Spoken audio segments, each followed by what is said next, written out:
Good morning, good afternoon, and good evening. And we are back with another week of the Triple Threat Podcast.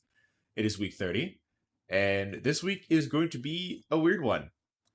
It's just me and Jay here today. Miggy couldn't make it. He's out on a business trip, if you want to call it that. And quite frankly, the us going to 2/3 of our cast is quite on par for just how much sports information out there right now. Because I think we went from about 100% sports information to like 40%. Yeah. I don't think we even have half as much as we could Usually. normally have. Yeah. I mean, it's to the point where, Jay, I'm gonna be honest, I don't think we're having 2 episodes this week. I think in week 30 we get to the triple decade. I think we're hopefully only for a one-time only kind of thing. We're going back to one episode. There's gonna be one episode this week. But we'll keep our order relatively the same. So we'll start with our hometown heroes. The Mamba had a very excellent week this past week. They had a very, very busy week. Yeah. They had 3 games instead of just 2. So we're going to start with their July 21st game against Edmonton. They win this game 96-94. Close one. You might be, and that is what everybody should be thinking. This game was not only close, it was nerve-wracking and intense as it can be. So Jameer Chaplin goes for 31 points. Trey Townsend goes for 13 points and 5 rebounds. And Tavian Dunn-Martin goes for only 5 points, but 9 assists and 4 steals. Now, Edmonton actually were the ones to set the target score at 96, when it was 87-84. Edmonton led the game in target score time at 94-87. Edmonton was one basket away from winning this game. And the Mamba decided, you know what? We're going to win this on an 8-0 run because Edmonton just couldn't hit a shot. And it came down to 3 throws of all things. And, I mean, this game was intense. It was a great game. Me and Miggy, we actually got upgraded to courtside seats this game because the ticket guy that I was in contact with was just like, hey, I got some open seats down there. You guys want to upgrade for free? So I got to watch this intense as hell game from courtside with the ticket guy standing next to me in those final moments, and him and I just like jabbing at it and going at it. Like, it was a great game, and this was huge because we needed to beat Edmonton to make sure we could stay ahead of them in the standings. July 23rd, we beat the Brampton Honey Badgers 98-92. This game was a little less stressful, thankfully. We win by 6. The Mamba were up by as many as 18 points in like the third quarter. Now, it did get a little close at the end. Actually, Brampton were the ones to set the target score when it was 89-88. But with this win, Mamba clinched a playoff spot. All right. We have playoff basketball in Saskatoon again. Damari Monsanto with 26 points and 7 of 11 from 3. This guy was only signed by the Mamba on July 21st. So, like, brand new player, and he just decided, hey, I'm going to come out and just shoot all of my 3-point shots, just shoot my shot, and he's hitting everything. All right. Absolutely exciting guy. Jaden Bediako had 15 points, 5 rebounds, and 3 blocks, and Tavian Dunn-Martin, 10 points, 9 assists, 2 steals. So, slightly cleaner game from him. It was actually Devontae Bandu that won this game on a game-winning layup. And, yeah, no, that game clinched a playoff spot for the Mambas. And they ended the week on July 25th against the Vancouver Bandits. Now, the Vancouver Bandits are one of the top teams in the league. So this was going to be a tough game regardless. We do lose 104-97. So not bad. So, like, solid fight against one of the top teams.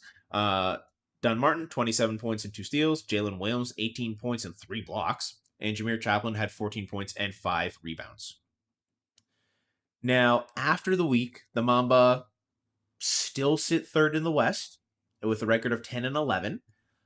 They cannot finish any higher than third place, however. Both the Vancouver Bandits and the Winnipeg Sea Bears are enough games ahead that those two have clinched the first and second spots, and the Mamba are clinched no worse than 4th. Okay. I can't quite remember if Edmonton has quite clinched a playoff spot. It might be that Edmonton is 1 game away from being clinched, and the Calgary Surge have a chance. But it might also be that Vancouver and Winnipeg are first and second, whichever order, and then Saskatoon and Edmonton are third and fourth in the West. I did see an interesting post earlier this week, and it was from the CE Bills official Instagram, and it was the power rankings going into the last week of play, All right. and it had the Mamba ranked fourth out of 10 teams, behind only the top 3 teams in the league. So I'm like, okay, we decent, we good. We're just gonna play the. We're just gonna take us beating the top teams to maybe get a championship. Yeah. The Mamba are going to finish off the regular season this coming week. July 29th against the Niagara River Lions, July 31st against the Edmonton Stingers, and August 3rd against the Calgary Surge. So a pretty light end to the season. The Berries had a very busy week. They had 7 games, and in those 7 games, they went 5-2. All right. They had a 17-9 win and a 21-8 win over Energy City. Then in their these are baseball scores, yes. they did in 2 games against Energy City. They did put up nearly 40 points combined, 40 runs combined. Bruh. Oh no, the Berries are an insanely high scoring team. But then they go to go against Fort McMurray and win 6-4 and then 9-1. So like a little calmer, a little more defensive, whatever you want to say. July 25th, they beat Sylvan Lake 9-7, but then they do end their week on a bit of a downswing. They lose 3-10 against Sylvan Lake and then lose 2-6 against Medicine Hat. All right. We are into the final stretch of the regular season. We have like a week and a half left of the WCBL before the playoffs. The Berries entered this last week with a record of 33-14. Damn. And so and it's funny. So the Berries are in the Eastern Conference of the Western Canadian Baseball League. It's the funniest thing. In the Eastern Conference, the only team ahead of us is the Moose Jaw Miller Express with a record of 34-13. So they have one more win. Yeah. They have one more win. So in this last stretch of the regular season, we're facing the Medicine Hat Mavericks on the 28th and 29th. They enter this last stretch with a record of 20-28. Then we play the Swift Current 57s, who have a record of 16-31, so should be a win. Then we play the Weyburn Beavers on the 1st. They have a record of 18-27. And then we have a back-to-back against the Regina Red Sox on August 2nd and 3rd. The Red Sox currently have a record of 20-25. Then on August 4th, we're playing the Weyburn Beavers again, and then we end the season on August 5th against the Moose Jaw Miller Express. All right. Top 2. Yeah, top 2. So we have a hopefully pretty decent end to the season coming here, and one final test at the end, which will be really nice. All right. That's it for our hometown, really. We're just kind of waiting on the season. Yeah, we're waiting on the Blades. The Rush are still a bit of a ways away, and the Mama and Berries are rapidly approaching the playoffs. The PWHL has been relatively quiet, although in Miggy's notes, he does say here that there have been talks of splitting the league into conferences. Yeah. So with the league expanding as quick as it is and getting practically a new team almost every year or two, they're going to have enough teams for conferences or divisions and whatnot. I mean, we had a conversation about that last week about like north, south, central, west, east divisions and how they're going to split it. Some news though on some sort of like transactions and some signings. July 21st, Stephanie McCall has been named the assistant coach of the Seattle Torrent. And then July 23rd, Michelle Karvinen signs a 1-year contract with Montreal. She recently played with Vancouver. And then McKenna Webster signs a 3-year contract in New York. She was the 17th overall draft pick back in the 2025 draft and has also played for the U.S. Women's National Field Hockey Team. So a bit of transferable skills from some different sports. Now, the NHL, the other hockey league that we'd like to cover, has also been extremely quiet, if not even more so. All I have is a handful of signings here. Patrick Kane is headed to Chicago on a 2-year, $16 million deal. Jason Robertson is signing with the Stars for 1 year, $12 million. Now, this is a really weird one to me because usually 1-year deals are cheap. Like we're talking like sub $1 million, maybe pushing like 3 or 4 at most. If you just look at the deal below that, Yeah, like Jet Greaves, he's signing 3 years, 15 mil. So 5 mil a year, right? Yeah. And usually on sort of like these longer extended contracts, you kind of have you have these sort of like higher medium averages. Yeah. But to just go, we only want you for 1 year, here's 12 mil. Yeah. That is weird. It's insane. It's weird. Like that's a lot of money to throw at a guy for only 1 year You're of blowing guarantee. essentially a 3-year contract's worth of budget. Yeah, on him. like you're better off going like 3 years for 30 mil. Like yeah, the average annual value is lower, but you've locked him down for 3 years. Yeah. That's the thing. Like 12 mil to just lock this guy down for 1 year is weird. Akira Schmid is signing for 2 years, $4 million extension with the Panthers. Cole Sillinger is signing a 3 year, $13.875 million extension with the Blue Jackets. And Miggy has very lovingly and very excitedly written a note here of it is 53 days till preseason hockey. Preseason hockey. Nothing for the trades. No, NFL is very quiet. The Tampa Bay Buccaneers, Vita Vea has requested a trade. That's it. That's it. That's all we have from the NFL stratosphere. Now, the CFL, as we all know, is well and truly into their games. We are, I think we're practically a third of the way through the season. Yeah. Something like that. So the first game of this week was July 23rd. It was the Elks against the Rough Riders. And I really hope that the mic picked up the forehead slap that Jay just committed against himself. The Elks win 36-34. Why? This was an insanely tight game.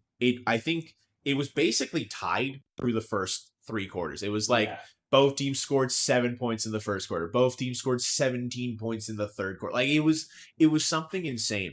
And then it basically came down to the Rough Riders missed a 40-some yard field goal just for the Elks to turn around and hit a 50-some yard field goal for the win. And that was the deciding factor. And that's the what? Sixth win? For the Elks? I think they're up to like 7 or something, man. Bruh. I mean, you can take a look at the standings and records real quick. I mean, Edmonton had 510 passing yards this game, which made up for their lack of rushing, honestly. But they had 2 receivers who had over 150 yards. That was their 6th win. That was their 6th win. Okay, so we're 7. They're tied with the Alouettes. I mean, and the Alouettes have had a monstrous season so far. I mean, yeah, it just absolute ridiculous stuff. And you know what? High scoring game, a combined 70 points, and then you're looking at July 24th, and you're going, okay, 36-34. That's a lot of points. Calgary beats Winnipeg 52-30. I love the CFL. I love our Canadian boys, but I feel like we need to rename this league to the NDFL, the No Defense Football League. Because what in the world are these scores? Winnipeg, despite scoring 30 points, their quarterback only went 24 of 40 with 4 interceptions, which probably explains the Calgary's 52 points. Yeah. That's a lot of extra possession. Phil Pott for Calgary had 126 yards on 4 receptions, so he averaged over 30 yards per catch. Just because that's funny, I guess. July 25th, BC loses to Toronto, 26-12. So we have our sort of low, more mediocre scoring game of the week. Toronto's quarterback, Chad Kelly, did leave with an injury, but their backup quarterback, Arbuckle, came in and did throw 13 for 20 with 134 yards. And Toronto's Coxie had 77 yards on 6 receptions. So, I don't know what's going on with BC. I feel like what's going on with BC Lions is the same thing that's going on with the Toronto Blue Jays. You know, they so well last season. They got so far, and this year it just doesn't matter. Apparently, they are just garbage. They are just garbage. Now, speaking of teams that are 6-1 on the year, Montreal beats Hamilton 31-18. Yeah. So a comfortable win. Mm-hmm. Montreal's Thies continues to have an impressive season, and he had 156 yards this game. Wow. So there are some names that are constantly popping up week to week, and usually I like my sports and my seasons to be, non-guaranteed midway through the season. I like some ambiguity and some teams in the middle, some teams sort of behind, but still showing promise. No, the CFL has a clear hierarchy 2 months into the season. Yeah. And I don't think it's changing anytime soon is the thing. And the freaking Elks are up there. It's the Elks, the Alouettes, and the Riders, and then everybody else. And then the Lions. And then the Redbacks. Oh, right. Yes, that is true. I cannot take claim to the worst team in the league because the Red Blacks, I don't think, have a win yet this season. They are 0-6. They are 0-6. They had a bye this week, but oh my goodness. And they came close to winning a couple weeks ago, too. But you know what? At least the Lions have a win. Yeah. At least they have a win. At least I can claim that and cry a little less. And they won against the Elks. Of all teams. Of all teams. The Elks are going to go undefeated the rest of the season, and everyone's going to look at that one win and go, damn, what other top team did they lose to? Top team, you say? Top 2 starting from the bottom. Yeah, exactly. Now, moving on to the NBA. The NBA hasn't had a lot happen recently, but LeBron, LeBron decided, hey, we've had all of this excitement. Time for me to enter the fray.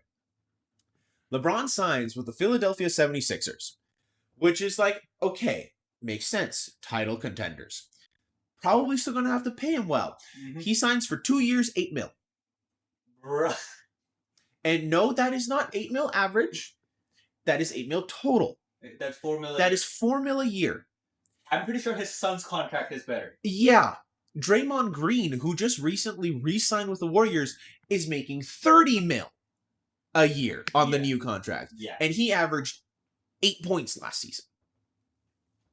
LeBron really said, I'm too old to care about money. I have enough. I just want a championship. Somebody can have me for cheap. And LeBron basically just said, hey, Philadelphia, you want a ring? Like, there was no bidding war. There was no who offered him more and wanted his services the most. This was LeBron just going, hey, Philadelphia, how much cap space you got? Oh, not a lot, LeBron. He said, I'm going to make it work. We'll figure it out. Give me what you got. Yeah. And so the contract itself is diabolical, quite frankly. Like, if it was any other player or any other, just scenario, you'd probably sue the guy for basically just sort of undercutting the entire league. Now, this gives the 76ers a starting lineup of Tyrese Maxey, VJ Edgecombe, Jaylen Brown, who they got from the Celtics a few weeks ago, LeBron James, and Joel Embiid. They, without exaggeration, have the best starting lineup in the league. That is no question. They're scary. They're horrifying. And to top that all off, the Eastern Conference has just decided that they're going to be really scary this year. Yeah. The Knicks are defending champs. The 76ers are now whatever the hell they are. I don't even know if there's a word for that. The Raptors, as long as the Kawhi trade goes through, are a top 5 defense in the league with a top 2 duo in the league with Kawhi and Barnes. The freaking Washington Wizards are suddenly looking like dark horses with Trae Young, Anthony Davis, and the young core that they've built. The Miami Heat have Giannis Antetokounmpo. The Detroit Pistons have something to prove. And even the Celtics are going to have a fully healthy Jason Tatum who will probably still carry that team through to a playoff spot. Yeah. The Eastern Conference has just decided, after 20-some years of being the mediocre conference, we're going to be good now. And I'm excited for it, but I'm also not really excited for the fact that the Raptors are in the East and have to contend with these guys. They don't have an easy way out. Yeah, there's no easy way out of this. Now, with the preseason approaching and summer league having sort of like ended recently and kind of winded down, there are a few last free agents in the NBA that have yet to be signed. And just to point out a few key ones, Bradley Beal hasn't been signed yet. Now, I don't expect him to be signed anytime soon. He's kind of shown that he's a liability. His last contract, he barely played any games. Contavious Caldwell-Pope is a guy who is a good, just sort of like role player and glue guy that I'm expecting will probably get signed sometime. DeMar DeRozan, I'm hoping the Raptors sign him just for like a Cinderella tour at the end of his career. James Harden still hasn't found a home. Jonathan Kuminga is still on the free agency block. Jonas Valanciunas is still signable. Peyton Watson is still there. And freaking Russell Westbrook still doesn't have a team. Damn. Like, we have some Big shot. big names. Like, sure, they're on the older end, but like, they're all producing. Like, Russell Westbrook, even to this day, is still almost a triple-double. James Harden averaged well above 20 points and almost 10 assists, and DeMar DeRozan is still the scorer that he is. So I'm shocked that some of these players haven't been signed yet. Yeah. So I'm going to have to keep my eye on them going forward. Now, I'm going to be quick about the Jays. Yeah. I'm going to be completely honest. It was a very, very, very bad week. I feel like we say that a lot. Well, okay. Well, I mean, you and I were having a conversation earlier about just the playoff hopes, if that's even the word we can use. Because at this point, I've kind of given up. Yeah. I have kind of given up. Like, this team has fallen off a cliff. Yeah. You go from World Series to whatever this performance is.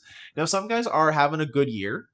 And we'll talk a bit more about them in a moment, but July 20th, we lose 1-7 to the Rays. I don't even want to talk about this. July 21st, even worse, we lose 2-12 to the Rays. The Jays gave up 21 hits. July 22nd, a little more modest, we lose 2-4 to the Rays. Spencer Miles in the start pitched 3 2/3 innings, allowed 3 hits, but 0 earned runs and had 4 strikeouts. So a solid starting pitcher performance. Alejandro Kirk went 2 for 3 and had a home run. So like some guys did do something. Yeah. And you know, it shows since we only lost by 2. Yeah. July 23rd, we beat the Rays 3-1. We end the 4-game series with a win. Shane Bieber, in quite possibly his best start from injury return, 7 innings pitched, 3 hits, 1 earned run, 3 strikes. 3 strikeouts. Only 3 strikes, yeah. No, 3 strikeouts. So, solid from him. George Springer, 2 for 3, had a double and an RBI. Louis Varland gets his 21st save of the season. And then we proceed to lose to the Red Sox, 4-6.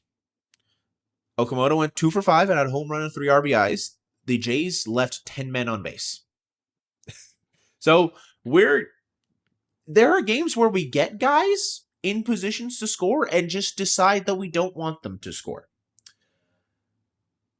July 25th, we do beat the Red Sox 6-0. Vladdy goes 3 for 4 with 2 RBIs. Springer goes 2 for 5 with a home run and 3 RBIs. But the absolute star and stud of the game, Dylan Cease. He pitches a complete game. He goes 9 innings, allows only 1 hit, 0 earned runs. I think he only gave up either 3 or 4 walks and had 12 strikeouts. All right. Like, absolute masterclass of a game from Dylan Cease. July 26th, we lose 1-6 to the Red Sox. There's no consistency in this team other than when we go on a losing streak, which is a pity. Gossman in the start, he went 6 innings, did allow 5 hits, but only 3 earned runs and did have 6 strikeouts. So not a great outing from him, but not bad. But it really says a lot when that's the silver lining of this game. We had 8 men left on base. We were 1 for 7 with runners in scoring position. We lost this game by 5 runs, and we only got out hit by 1. We had 9 hits to the Red Sox 10. I don't know how that happens. Genuinely. But Good news to end the week. 3-2 win against the Nationals on the 27th. Miles Straw had himself a game. He went 2 for 4, had a double, an RBI, and a stolen base. Urias went 1 for 2, had a home run and 2 walks. And Louis Varland picks up save number 22 on the season out of 22 opportunities. So statistically, when the game is close enough that we get to put Louis Varland in, we win 100% of the time. Yeah. So our big names Are showing up, right? Cease is playing great. Varland is playing great. Okamoto is batting great. Now, the not so great part is most of the rest of the team. And with the trade deadline fast approaching, there are a small handful of names that I do want to bring up as not only potential trade targets for other teams, but guys that we might actually get something for in return. The first of which is Shane Bieber.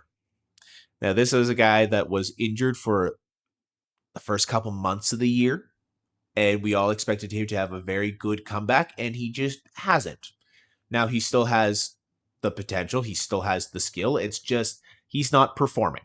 Yeah. So the Jays might try to ship him out now before he regresses anymore, get something for him. Another guy that is really sad to see on the trading block is Kevin Gossman. With how well Cease has been doing and how clearly he's made himself sort of the number one option, the ace, and then having you Savage and Varland and some other guys, Gossman's time is looking very short.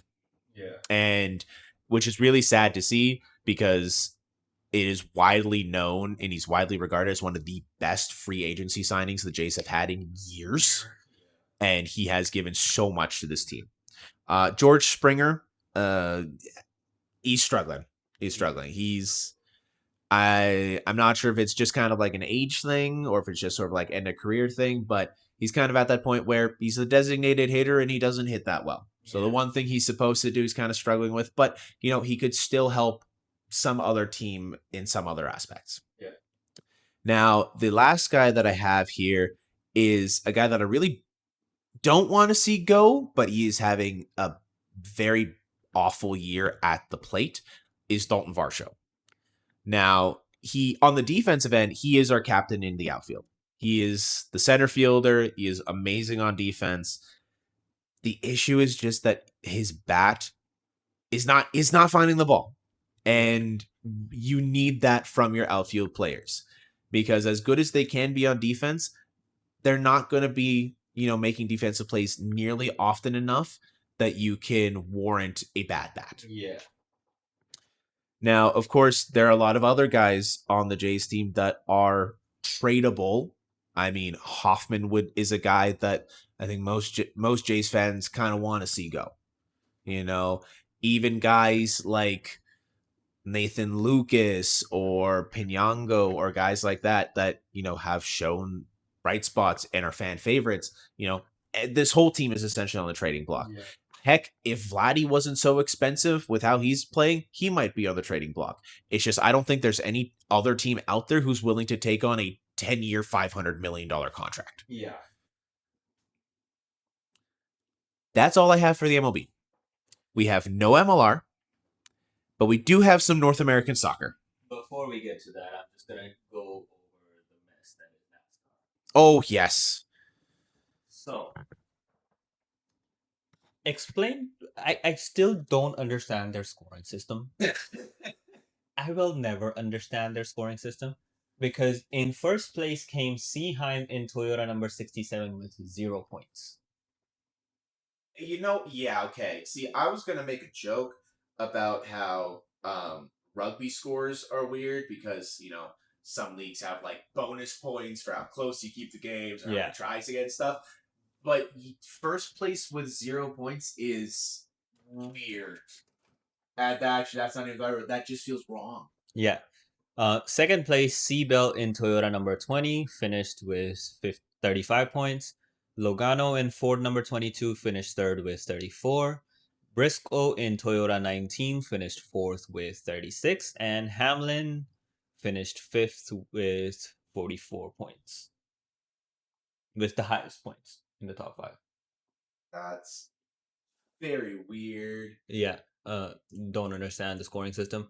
But moving on to North American soccer. I wonder if those standings aren't who finished first, but like where they started. I don't know.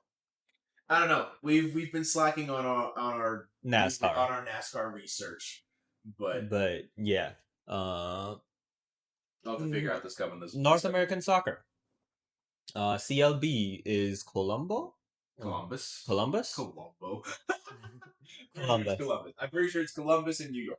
Columbus and New York. New York wins the game 2-1.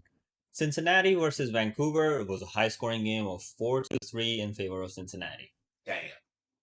Yeah, Gald and Bucha had 2 goal performances each for each team. 5 goals combined in 27 minutes. Why? What is it with North American soccer and deciding to decide the whole 90-minute game in like within the span of 30 minutes?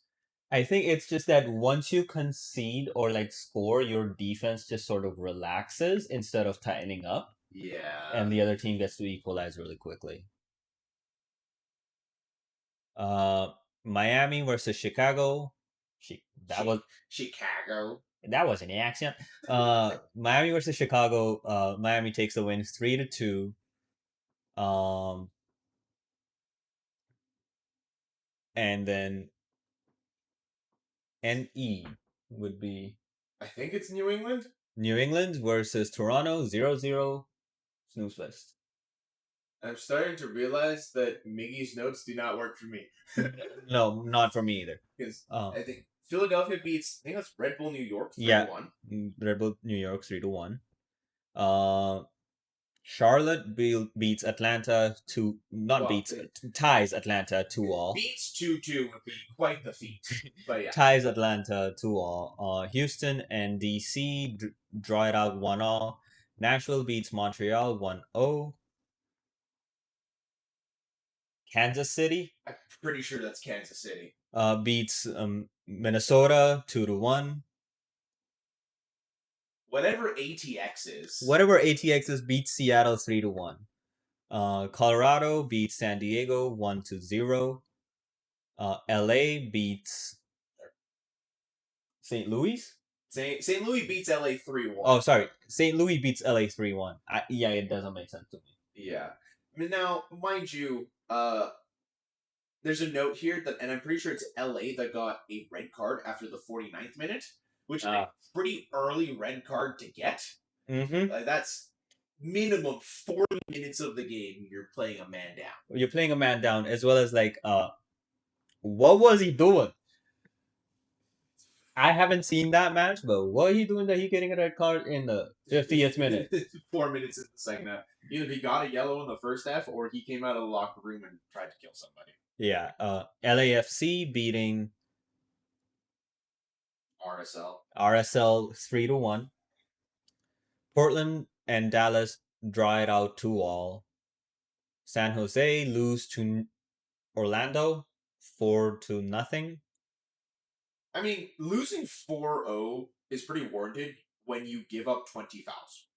When you give up 20 fouls with more possession. I mean, it's basically just a sign of they had the opportunities and decided to use their opportunities to give it away. Oh, that's why Orlando won. They got frickin' Griezmann. Oh, yeah, that would certainly help. Yeah, Antoine Griezmann, the Frenchman. They also did score in the 7th minute, just to start the game.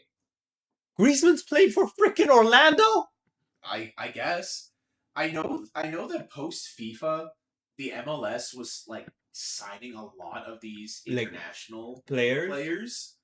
I'm just surprised that Griezmann agreed to that because he ran the freaking, French league. I don't know, man. I feel like the MLS is kind of like that diamond mine of the soccer world right now, where some of these top players are realizing they can't just come here for really good money and just be the best players. One of the things, friggin', I watched a replay of Miami playing recently, like few clips, because Miami signed Casemiro, a former Real Madrid player. and my guy looks so happy because Casemiro is like midfielder, defensive midfielder. Yeah. So whenever he gets the ball and he doesn't get his bum rushed, But I have all this free time. I have this free time, free space to decide where to put the ball because the enemy team's just like, yeah, we'll defend We'll let you figure out what you want. instead of just rushing his ass in the circle. Oh my goodness. And the thing is all of those scores, like the MLS is having so many games. Oh yeah, it's Now, like 10 games a day, dude. Like it's insane. They finally have the chance to get screen time because all of those games it seems like all those games happen on Wednesday. Not seems like it did. That's crazy. And then they had a 3-day break. Then they had 2-day break, Thursday and Friday break, and then on Saturday they have another friggin' line of games. Red Bull New York lose to Charlotte 0-2. Columbus beat Cincinnati 2-1. Montreal lose to Miami 0-1. DC win against Toronto 2-1. New England beat Atlanta 4-1. New York City wins against Chicago 3-1. Orlando beats Nashville 1-0. Philadelphia beats Seattle 1-0. Houston beats ATX 3-0. Minnesota and Vancouver draw it out 0-0. St. Louis beats Colorado 1-0. San Diego beats Dallas 1-0. LAFC beats SKC 4-0. It's a lot of zeros in the last few games, I'm going to say. Kansas City had 0 shots on target, even with them having edge on possession. Argentina.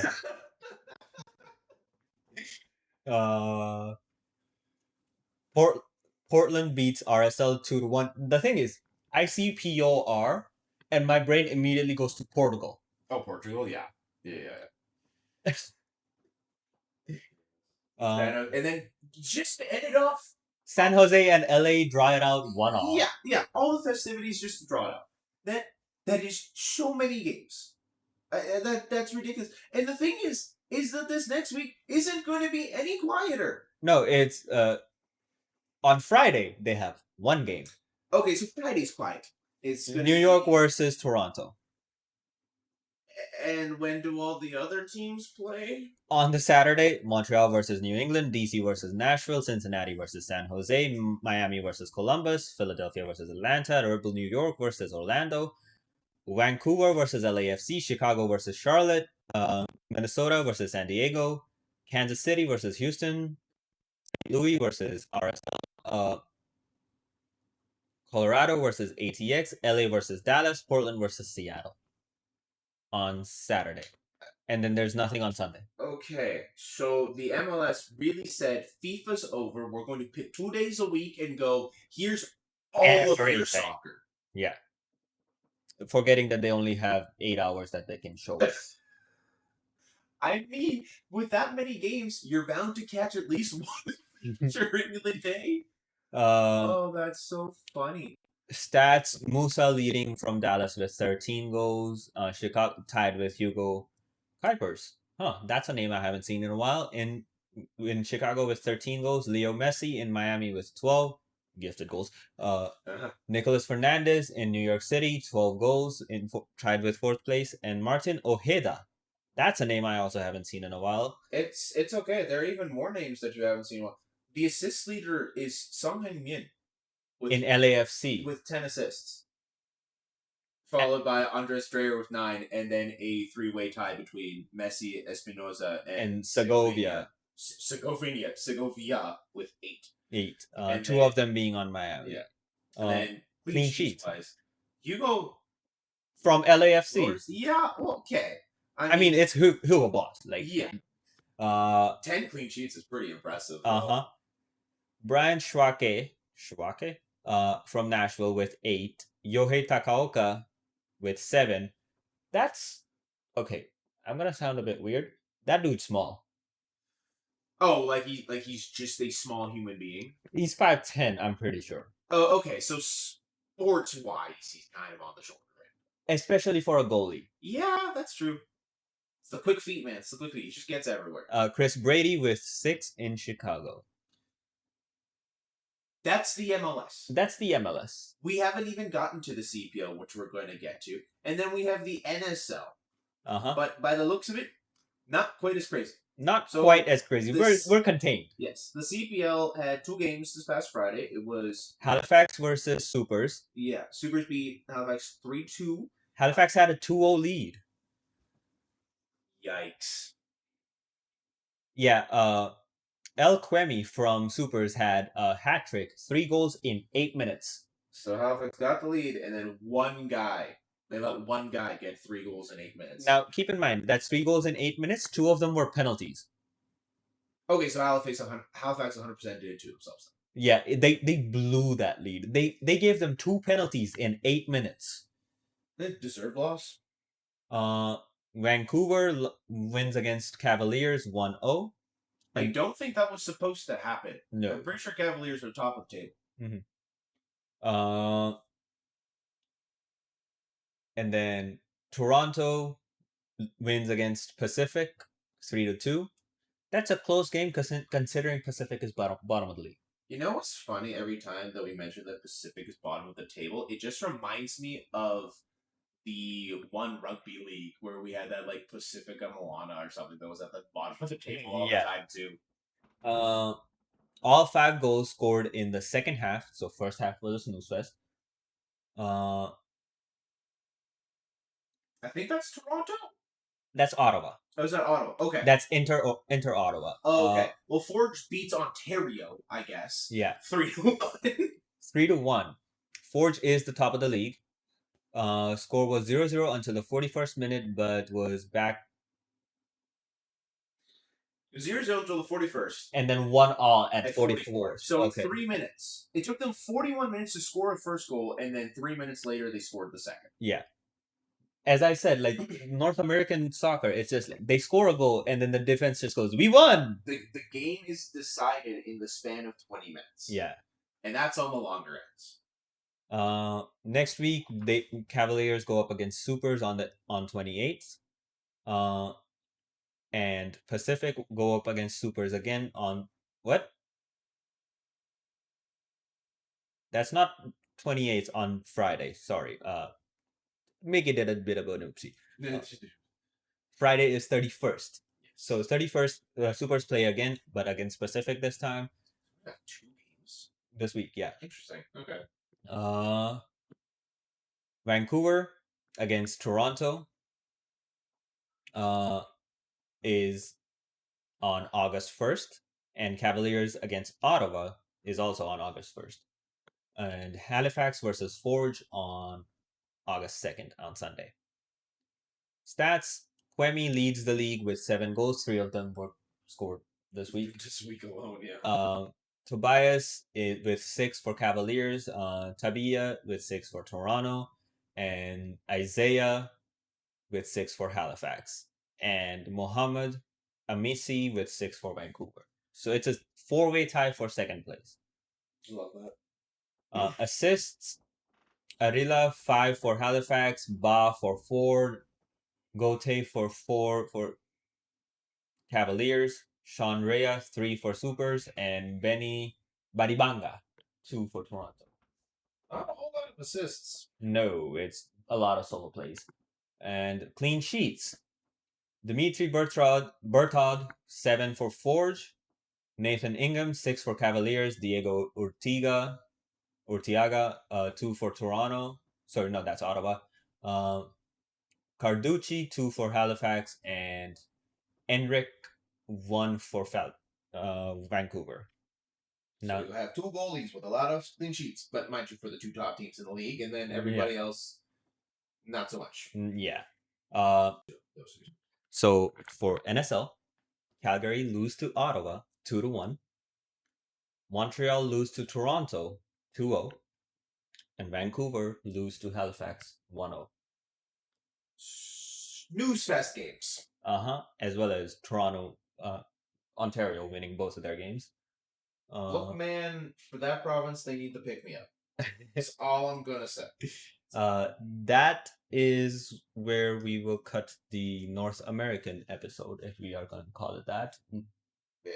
Is it really the North American episode if we're just going to get into our international stuff right away here, anyways? North American segment. Sure. And we're going to get right into our international episode segment. FIFA, done. Rugby, nothing. Tennis, we are still waiting on the U.S. Open. The international sports is at a standstill. Yeah. Motorsports. F1 happened, but that's the only one that happened. F1. Lando Norris takes the win at the Hungarian GP with an hour 39 minutes 56 seconds .180. In second place, Max Verstappen, 15 seconds behind. Not close. And then Antonelli in third place, 18 seconds behind. That was close. And Leclerc in fourth and Hamilton in fifth. That's about it. George Russell in seventh, and let's see, did my guy finish? Alonso in 14th place. Yeah, look, man. He finished. He did finish the race. He did finish the race. I will give him that. I will be happy about it. Yeah, no, like I just want Alonso's last years to be meaningful. I mean, I want him to have a shot. He's beating Signs. Is there really anything to be proud of, though? Like, yeah, he's beating Signs. So is 90% of the field. Yeah, the thing is, which team would pick him up? I think Mercedes could, but like they have Antonelli that they're not willing to let go of. Oh goodness, no. Right, and then Russell has kind of like a chokehold on them. Mm-hmm. Like they want to get rid of him, but they can't. So, but that's about that. Well, before we end off our, I guess, shorter recording day in weeks, we do have one more league that we are starting to add this week. One of our wonderful viewers and listeners and a close friend of all of us has decided to give us a hand, and has decided to take the load off of us a little bit in terms of research. Because we do a lot of research. We've got to try to cover a lot of leagues, and there are some leagues that we just haven't had the chance to give the light to. And our helper and friend is going to give us a hand with some of the women's leagues, especially since they are growing very rapidly and they're becoming more prominent, and we want to give them the light. So, the NWSL, the National Women's Soccer League. We had some games this past week. July 24th, we had Orlando Pride and the Chicago Stars. Orlando wins 1-0. Houston Dash beat the Bay 1-0, and the Portland Thorns and Gotham FC tie 2-2. July 25th, we had Boston Legacy against Kansas City Current. Legacy win 1-0, and then the North Carolina Courage lose to the Utah Royals quite handily 4-1. Damn. So a bit tough. July 26th. So we have had some games July 26th, so that would have been this past Sunday. It doesn't seem like the scores have been updated yet, so we'll make sure to get those in next week. Yeah. Now, along with the NWSL, the announcement of the Women's Africa Cup of Nations has also been made. That was July 22nd. Yeah. So post FIFA and post I guess football break, we've got some women's matches coming up and some big ones too. Yeah. So some more international competition that we get to cover, and I'm excited. Yeah. I'm excited. The rest of the world for football is kind of on hold until the third week of August. Yeah, like EPL, La Liga, Serie A, and everything is starting on the 21st of August. Yeah. So, like soccer's on pause. International rugby competition is kind of on like big pause again, and there are some smaller leagues kind of popping up here and there that I might bring into some of our research and recording sessions, but All the- Official international cricket is also on hold. Essentially, Yeah. they're doing friendlies here and there, like test Yeah, series is in there. But yeah. like, I'm not gonna report on those honestly. So sports is quiet.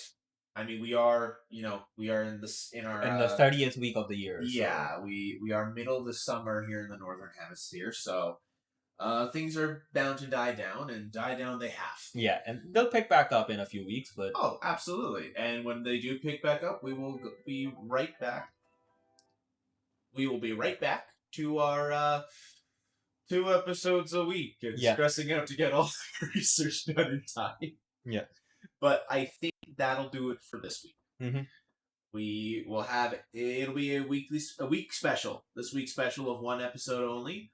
And Miggy will hopefully be back next week. You guys can hear his lovely voice again and his lovely stuttering then as well. But as for that, that's all I gotta say, Jay. That's all I have too. The mic is turning off.